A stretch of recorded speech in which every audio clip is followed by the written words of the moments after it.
Good morning, everybody, and welcome to the OPT Network. Our guest this morning is Dr. Margaret Paul. Now, Dr. Paul is an author and co-author of several best-selling books. Her books have been translated into 11 different languages. Dr. Paul has a PhD in psychology and is a relationship expert, noted public speaker, educator, chaplain, consultant, and artist. Dr. Paul has appeared on numerous radio and television shows, including The Oprah Winfrey Show. Dr. Paul joins us all the way this morning from Colorado to talk about something called inner bonding, becoming a loving adult to your inner child, and how inner bonding directly correlates with each individual finding their purpose and their passion for life. Dr. Paul, good morning and welcome. Good morning. Thank you.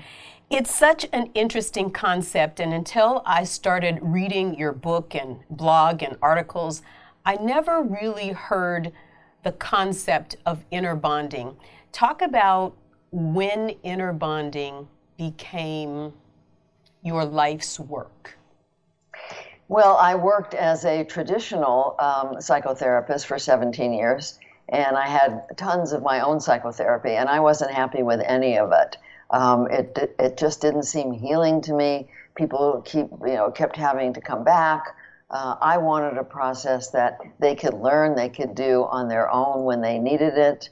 Of course, sometimes we always need support, but many times if people knew how to deal with their feelings, they could do it on their own. And so I started to pray for a process to come in. And at that time, I met the co-creator, Dr. Erica Chopich. She had half of the inner bonding process, and I had half, and so of course we had to meet, and that was about, 33 years ago, and so we have been evolving. That process has been evolving for quite a while, and it's become a most amazing and powerful process that has been life-changing for me and millions of people around the world. So let's talk about what inner bonding really is, and how you put your piece and she put her piece, and it came together as a whole.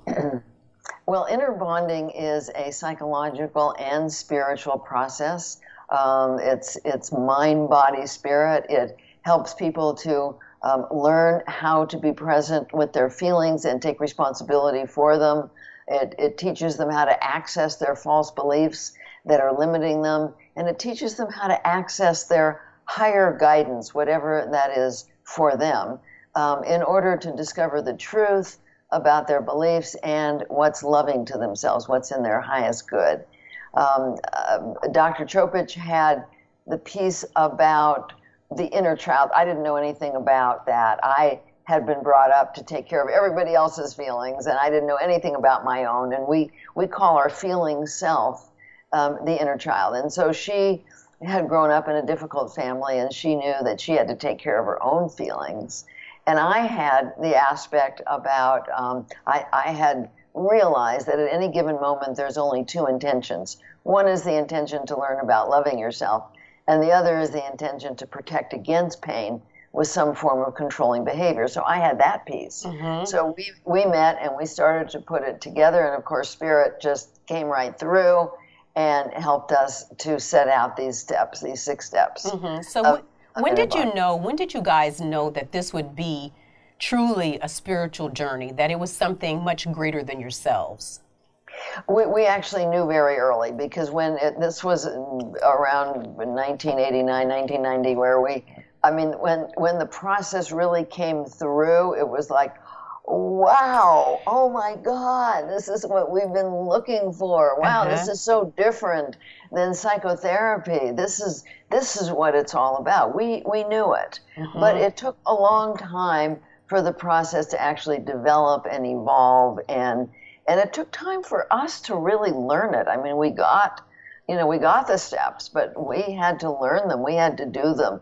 We had to incorporate them into our lives, and so it's been a process, and so in the last 10 years, it's been just exploding. And so let's talk about the idea of the inner child and why so many adults live with that unresolved of the pain from their childhood, and how to really excavate that inner child and deal with all of those issues so that you can move forward in freedom? Well, you know, as I said, the inner child is our feeling self. The inner child is actually our essence. It's the aspect of our soul that lives in our body. Our soul is really big, and it's way too big to fit in our body. And so a lot of our soul is out here, and a part of our soul is in here, and that's what we call the inner child. But of course, as we grow up, we all get wounded. There's no way to grow up in our culture without getting wounded.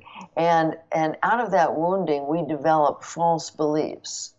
And they're fairly subconscious, but they often govern our lives. The false beliefs are actually housed in a place in the lower brain called the amygdala, the fight or flight area of the body. And when we live from these false beliefs, we are greatly limiting ourselves. One major false belief that so many, well, everybody I've met have, is that I'm not good enough. Mm-hmm. I'm not enough. Right. Because when we're little and we're not getting the love we need, or we're getting hurt in various ways at school or church or wherever, we only have two ways of seeing that. Either we recognize that the adults around us just don't know how to love us, or we take it on ourselves and we say, well, I'm not being loved because I'm not good enough. And that's what virtually everybody does, is they take it on themselves, because that gives us a sense of control. If it's my fault that I'm not getting love, then I can try and do something about it. I can try and be good and do everything right. And that's, we develop then what we call the wounded self, the ego wounded self, that tries to have control over getting love and avoiding pain and feeling safe. And we needed to do this as children in order to survive. But as adults, that wounded aspect of ourselves really gets in the way of our lives, of our passion and purpose, of knowing that, of our relationships, leads to all kinds of addictive behavior. And so we need to heal that part of us. And I think here's the big elephant in the room, if you will. Most people have not gone deep enough within themselves to know that there was a wounded child, to know that these control issues and this feeling of self-deprecation and not enoughness, that it emanated from that wounded child. Right, they don't know it. I mean, they do know that they don't feel like they're good enough. Right. But they don't understand what that's about. We call that core shame when we say we're not good enough, we're flawed, there's something essentially wrong with us. And most people absorb this, you know, from parents, from teachers, from peers, and they think that they're damaged, and they don't realize that the fact that they continue to operate from this core shame is because it's serving them in some way. Because if they want control, if they're focused on trying to control how people feel about them, the only way that they can believe that they can have that control is if they think it's their fault that they're not getting loved.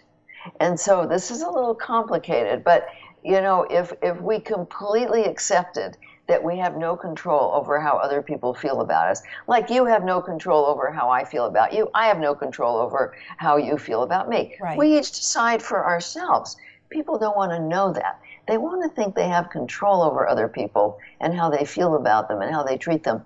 And the only way they can believe this is if they think it's their fault that somebody doesn't like them or treats them badly. And the only way they can think it's their fault is if they think there's something wrong with them. And so magically, once people accept their lack of control over other people, they resolve that shame. Ooh. All right, we've got to meditate on that for just a moment. We're going to take a break here, but when we come back, we'll have more of Dr. Paul's inner bonding and how it helps us to be our best self. Stay on point. We're back right after this. Welcome back, everybody, to the OPT Network. Our guest this morning is Dr. Margaret Paul, and we're talking about the idea of inner bonding, what it is, and why so many millions of people, I think it's literally millions of people on the planet who would submit to themselves and others that they don't know what their purpose and their passion for life is. Well, through the research and a lot of empirical data and millions of people that she has helped, Dr. Margaret has found an idea called Innerbonding. And one of the things that you talk about with the ideology of Innerbonding is self-love. And so until you can really learn to be honest with yourself, how does one truly love oneself? Well, that's what the 6 steps of Innerbonding are about. You know, if you think about what a child needs to feel loved, a child needs your attention, needs your caring, your caring about their feelings, needs you to want to know them, needs you to mirror who they really are inside, needs you to spend time with them. We need to do that with ourselves. Loving ourselves isn't just about like taking a hot bath or getting your nails done. Loving yourself is really about learning to stay present in your body with your feelings so that you can learn to learn from your feelings rather than avoid them. All of our feelings have information for us, very, very vital information. And so, for example, if you tune inside and you realize that you're feeling anxious, instead of, you know, grazing in front of the refrigerator or turning on the TV or going to get upset with somebody or whatever, what we suggest people do is breathe inside, get present, learn to get present in their body, move towards the anxiety, welcome it, embrace it, and move into a desire to learn about what it's telling you. Because that anxiety has so much information. Anxiety is almost always telling us that we're abandoning ourselves in some way, that either we're staying up in our head and just ignoring our feelings, we're judging ourselves, we're turning to various addictions, we're making other people responsible. That's going to cause anxiety. If we treated a child that way, they would feel anxious. Another major reason for anxiety is how we treat ourselves physically, that when we eat badly, we eat junk food, we have a toxic gut, and a lot of people are learning about that. That goes up into the brain, creates toxicity, creates anxiety. So when we don't eat well, we don't get enough sleep, we don't exercise, we're abandoning ourselves. And so in Innerbonding, we teach people how to take loving care of themselves physically, emotionally, spiritually, financially, organizationally, in relationships. And when they learn to take care of themselves, to love themselves in all those ways, they find their joy. They find their passion and their purpose. And so one of the things that you talk about is really getting in tune with your body, with how you're feeling in your gut, in your neck, where you're carrying that stress. And as I was reading that, I was saying, you know, I carry a lot of stress in my neck and in my shoulders. And until I had, started reading the book, I knew that, but I sort of just moved on and discounted it. Why is it so important to be in tune with one's body, one's whole body? Well, you know, when we were little, we were naturally in our body. But when pain was too big, when we're little, the pain is too big to manage, we learned to go up in our heads and we learned to not be aware. And so now we need to learn to breathe inside, be aware of what's going on, because what's going on in your neck or your shoulders is that inner child communicating with you, telling you that there's something you're not paying attention to, something that you're ignoring. Maybe it's something physical. Maybe it's your chair. Maybe it's how you're sitting. Maybe you're, at the computer too much. Or maybe you're putting your anxiety up into your muscles, which people do all the time. They get back pain, they get neck pain, because they're shoving their feelings into the muscles of their bodies rather than opening and learning what they're doing. Are they, so often people judge themselves harshly. I should have done this different. I'm such a jerk. Why did I do that? Right. Well, of course, that's going to create stress. It's going to create tension. If we're constantly judging ourselves and telling ourselves, we have to be perfect, we have to do it right, we better not do it wrong. Right. Well, we want to tune into that. We want to tune into how we're treating ourselves. And that's what the tension is telling us. And when we tune in, though, we often don't like what we feel or what we know to be true. So rather than feeling that, we tune out. We tune out because we don't know what else to do is the problem. See, and that's where inner bonding comes in, because we teach people what to do. We teach them to move into their heart, open to learning. We teach them to invite in their higher source into their heart. To open to compassion and kindness towards themselves, and then to ask questions like, what am I doing? How am I treating you? What am I telling you that's causing you to be distressed in any way? And then we teach them to relax into allowing these answers to come up from inside, not from the head. The head is not going to know the answers, but the body actually has its own brain, a brain in the stomach, a brain in the heart, and that can come up and answer the questions.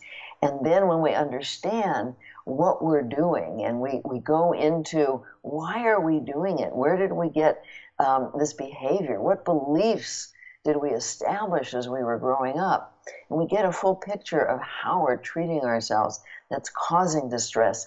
Then we open to a higher source of guidance. And people don't need to believe in anything. They just need to ask.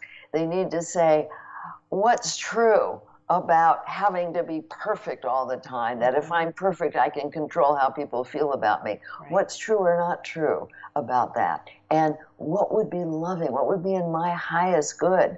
So I can love myself and share my love with others. And we ask these questions of our higher guidance, and we relax into it, and the answers start to pop into our mind.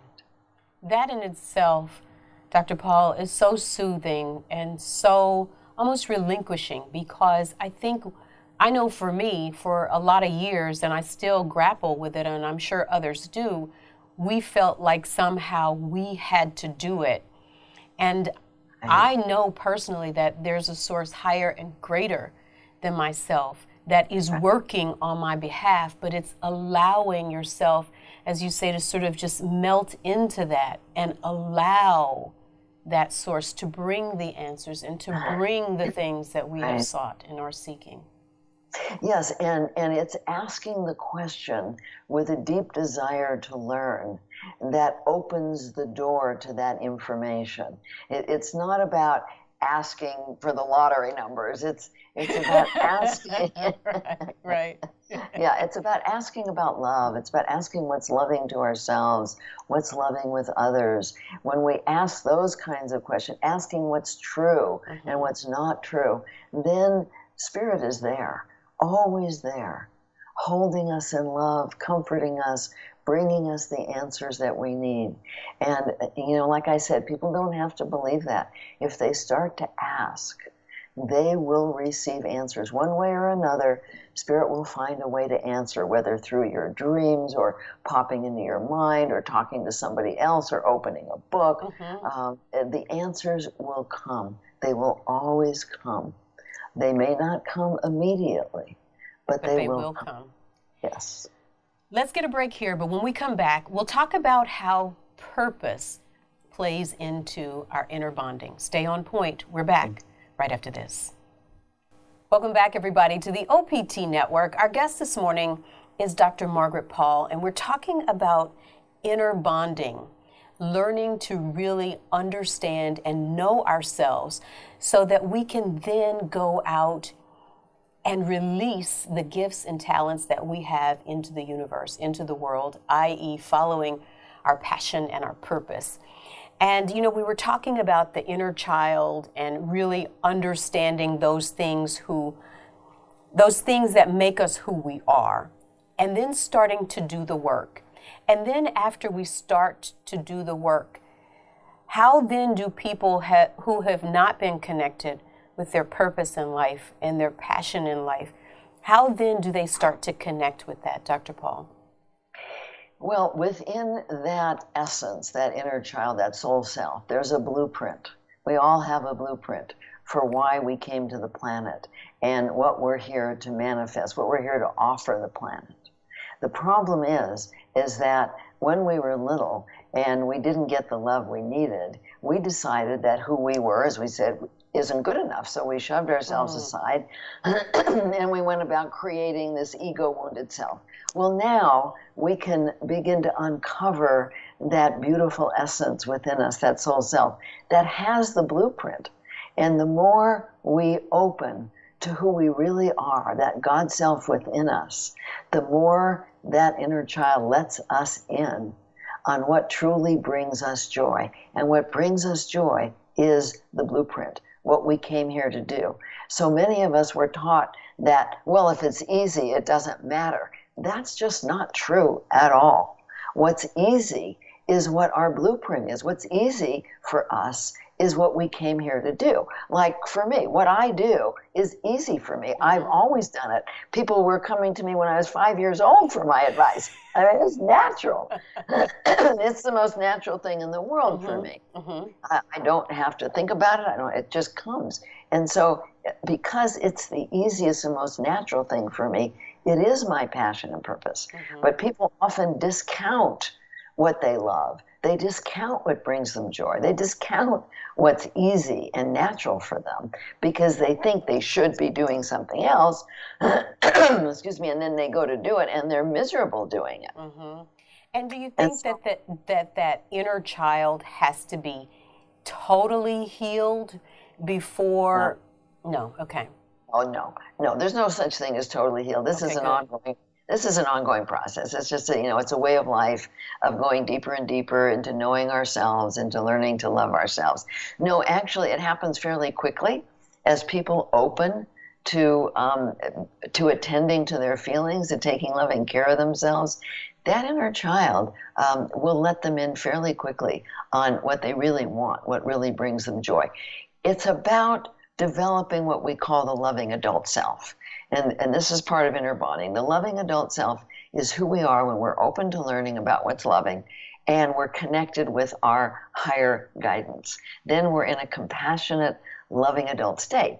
So it's like an actual child. If you come to a child and you say, well, what do you want to do? Right. They're not going to feel safe to tell you. But if you come to a child and you say, honey, what would be fun? What brings you joy? Well, what do you really want to do? That child's going to let you in.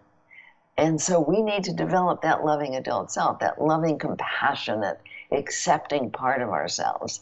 And then the inner child will let us in. And isn't that the hardest part, though? Because most people of any age have been conditioned to be who they are since they were old enough to know.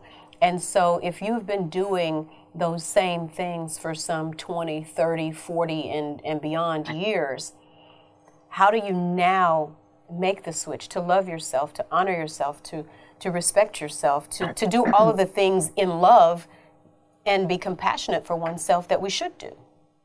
Well, see, that's what happens as people follow the 6 steps of Innerbonding. It's really about your intention. When your intention is to learn about love, you're going to find a way to do it. If your intention is to just continue to try and have control over everything, there's no way to get there. But when your intention is to love, starting with loving yourself, then, as I said, that doorway to spirit opens and you get help. You're not doing it alone. I can't love myself alone. Right. I can only love myself with the help of my higher source. So, in other words, we have to start this journey with the intention that I am going to love and better care for myself, and I am going to be okay with myself and relinquish that control, because maybe our whole lives it's really been a lot about control. Oh, yeah. But, again, this is a process. We don't just suddenly say, oh, I'm going to love myself and let go of control. Right. We do it sort of moment by moment. And the more moments we decide to love ourselves, the better we start to feel. And we start to get who we really are, how beautiful we are in our soul, how magnificent we are, that we're not this wounded part of ourselves that we've been developing all these years, that thinks we're not good enough, that we're not this controlling, wounded self who's cut off, who's judgmental of ourselves and others, who's acting out addictively all the time. That's not who we are. We begin to discover how incredible we really are. And the more we discover that, the more motivated we become to take loving care of ourselves. And then, of course, we get all filled up with love to share with others. The behavior is not who we are, it's what we do and what we did. But our true selves would never treat ourselves the way that we have allowed ourselves to be treated. And I know that sounds all, Yeah, that's right. No, that's right. That's right. We learned how to treat ourselves badly. We learned how to disconnect from ourselves. And because we learned it, we can learn to reconnect. We can learn to be loving to ourselves and others. Sure. So take us through quickly the 6 steps, Dr. Paul, for those people who are saying, okay, I got a couple of them, but let's go through the 6 steps. Okay, step 1 is learning to get present in your body so you're aware of your feelings. Step 2 is moving into your heart, opening to learning and inviting the presence of spirit in. Step 3 is doing an exploration where we're exploring how we're treating ourselves, what our beliefs are that's causing distress. Step 4 is learning to open to our higher guidance for truth and loving action. Step 5 is taking the loving action. And step 6 is going back in and evaluating how we now feel as a result of taking that loving action. That's very brief. Of course, each step, it takes time to learn and understand in depth. Absolutely. And you are going to be putting on a workshop, and you have a lot of tools and information on your website for those people that have grappled their whole life with who they are, where they are, and why they're here.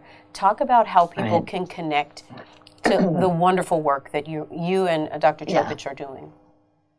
Yeah, they just go to innerbonding.com.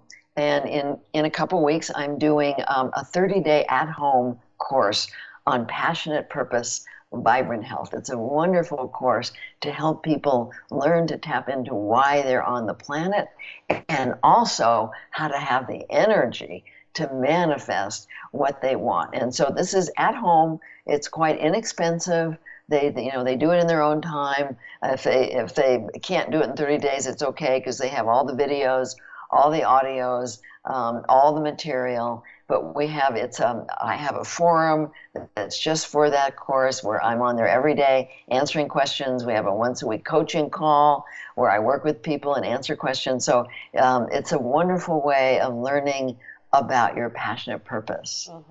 I often think, that we have not because we ask not. And for all of those people who have been making the declaration to themselves that they don't know why they're here.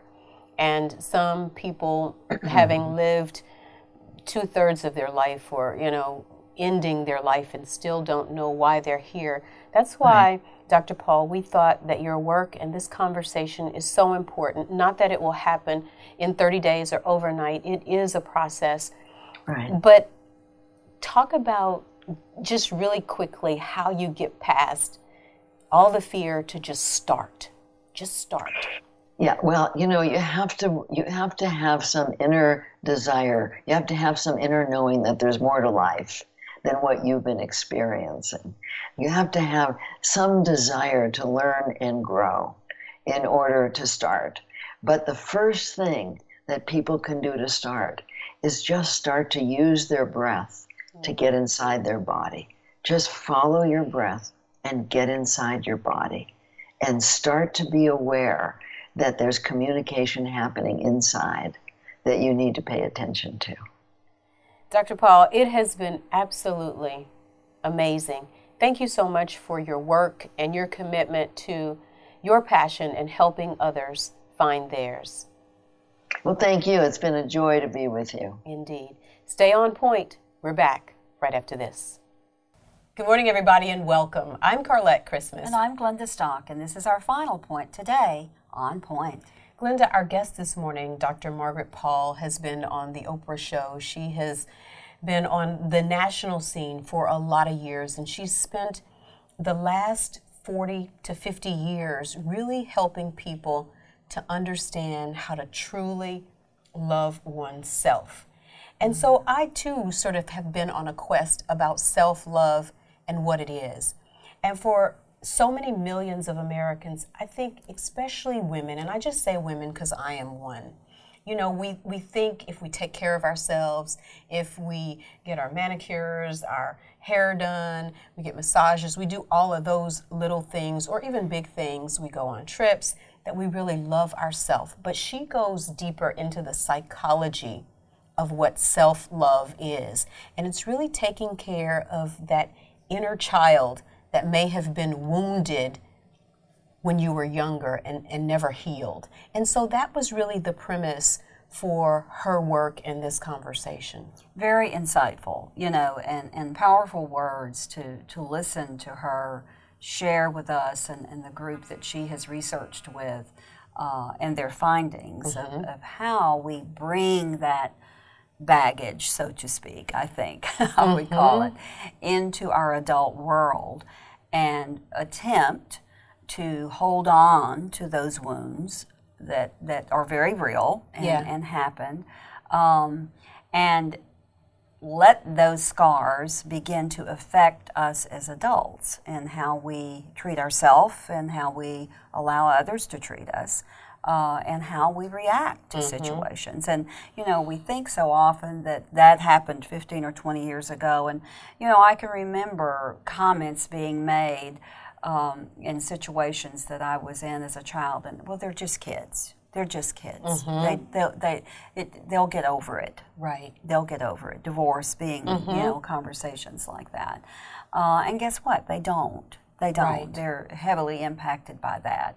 And so some of the flaws that we might begin to see in ourselves, and that's exactly what we see first when we look inside ourselves, or our shortcomings, are so often generated by those baggages that we have allowed to bring with us. That's obviously taking our energy and our life and our spirit and our joy from us now. So I think that's what she's saying.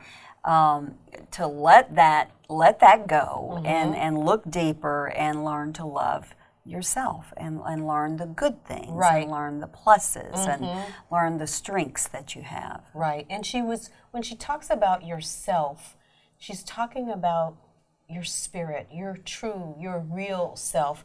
And what really intrigued me as we were, you know, researching and reading some of the work that Dr. Margaret has done is this article that said, do you feel full inside or empty inside? And that really caught my attention, and it made me want to look more at her work and Innerbonding, and how Innerbonding is a direct correlation with people who would say to themselves at many different ages and times in their lives, I don't know why I'm here. I don't know what my purpose is. Yeah. Or I don't know what I want. Or I don't know what I want to do. Or I don't know how I feel. And you hear those responses, you know. And we're all guilty. I mean, we've all had those unexplainable emotions or those things that are gnawing at us that we really can't put a handle on it as to what it is and why that it's bothering us, and it's just an unrest with ourself, you know. It's just with our inner soul. We are just not at peace. Right, and she says when you feel that way, you really have to start. She said instead of running from those feelings of uncertainty or anxiety, she said you have to embrace that, and you know that's contrary to what many people have said, you know, we want to cast that spirit out, we want to rebuke it. But she said, really, that's the body's way of saying that there is unrest, that there is something going on. And so we should embrace that by saying, okay, why am I feeling anxious? Right. Why is my gut feeling this way? And I made the comment about my neck. And since I owned that and didn't try to ignore it, you know, I felt a lightness, a sense of, okay, I'm stressed in my neck and my shoulders because. Transferring all of that to our muscle sets. Yeah. Right, because of the pressure Sure. that I'm putting on myself to do, to be, to have it ready. Right. You know, and so instead of ignoring that, in that moment I said, what is it that's making me feel this way? Why am I so anxious? Why am I feeling so tight and tense? Yeah, and that's her first step, is to be present with yourself and drill down to really peel those layers away. And we just don't take time, or nor do we, you know, we're afraid of what we might find sometimes, you know? Right. Because the truth is not always pretty, and it can be very, very painful. And so we tend to appease that feeling, that emptiness, with other things, you know? Right. And for some folks, it's destructive, you know, the things that they choose, very destructive to them, drugs and alcohol, you know, and a way of life that doesn't serve them. You know, others might be shopping, Absolutely. you know, or overeating. I mean, there's just any number of things that can occur as a result of us having that uneasiness. But then she cautions us in the second step to then open our heart. You know, and of course you and I, with our spiritual walk, I think we immediately gravitate to step two. That's I mean, right. We understand from the get-go so often, and how blessed we are to have that, you Right. know, that is the power to call upon immediately. You know, don't wait till step two. Step two should really be step one. In our little book, our it world, probably right. would be, absolutely. But she embraces that and speaks with us about the need for that and how. And what I love, Glenda, in that step two is that she's not trying to throw God on everyone. Right. We talk about our spiritual walk and our love of God, but with these conversations, we're trying to help to reach people right where they are.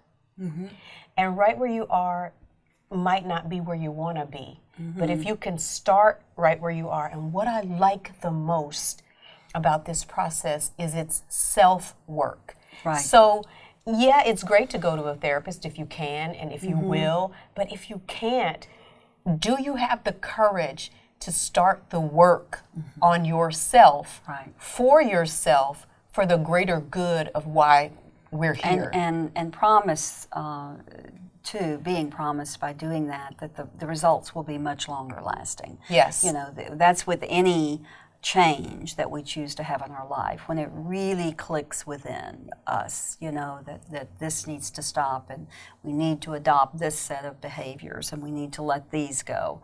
Those are the long-term changes that usually bring about results that we are looking for to begin with, as opposed to sometimes just that short-term injection of information that we think is going to be an overnight solution. You know, we don't get in these messes overnight. No. And we don't get out of them overnight.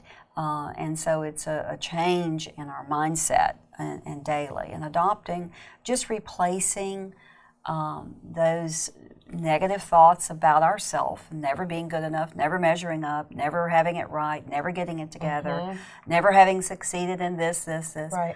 with positive thoughts. And you know, there are tons of positive things occurring about every single one of us every day. Right. You know, we get up, we can walk, we can see, we can hear, we can have conversation, we can converse with Right. our loved ones. And we forget about all of those things. These are things. blessings that many people in many countries simply do not have. That's right. The daily needs. And just beginning to treasure and realize how valuable those are, you know. I had a conversation recently with a young lady that went on a trip to a concert. Now, this young lady is, you know, a shower freak. I mean, she takes a minimum of 3 showers a day, probably. Wow. Well, while she's gone, her little lifestyle changed. You know, this was kind of like the Woodstock of 2017. She wasn't able to shower 2 times a day? And I mean, I have never seen a child so grateful to be home with her shower. And I use that as maybe a trite example, but it emphasizes how we just take for granted some of the things that are so accessible to us and are blessings to us. We don't see that as a blessing. Right. You know, that's a God-given right. Right, absolutely. That we have that nice hot shower every day and running water and all the things that we need to go with that. Not true. Not true. So I think that's what she is cautioning, is to definitely examine oneself, learn to love where we are and who we are. Right. So that we may be the strongest we can be and be our strongest support that we can be to those around us. Absolutely. It's called Innerbonding, and there's going to be, or has been, information on the screen on how you can connect with Dr. Margaret Paul if you want to start your own inner bonding and self-work.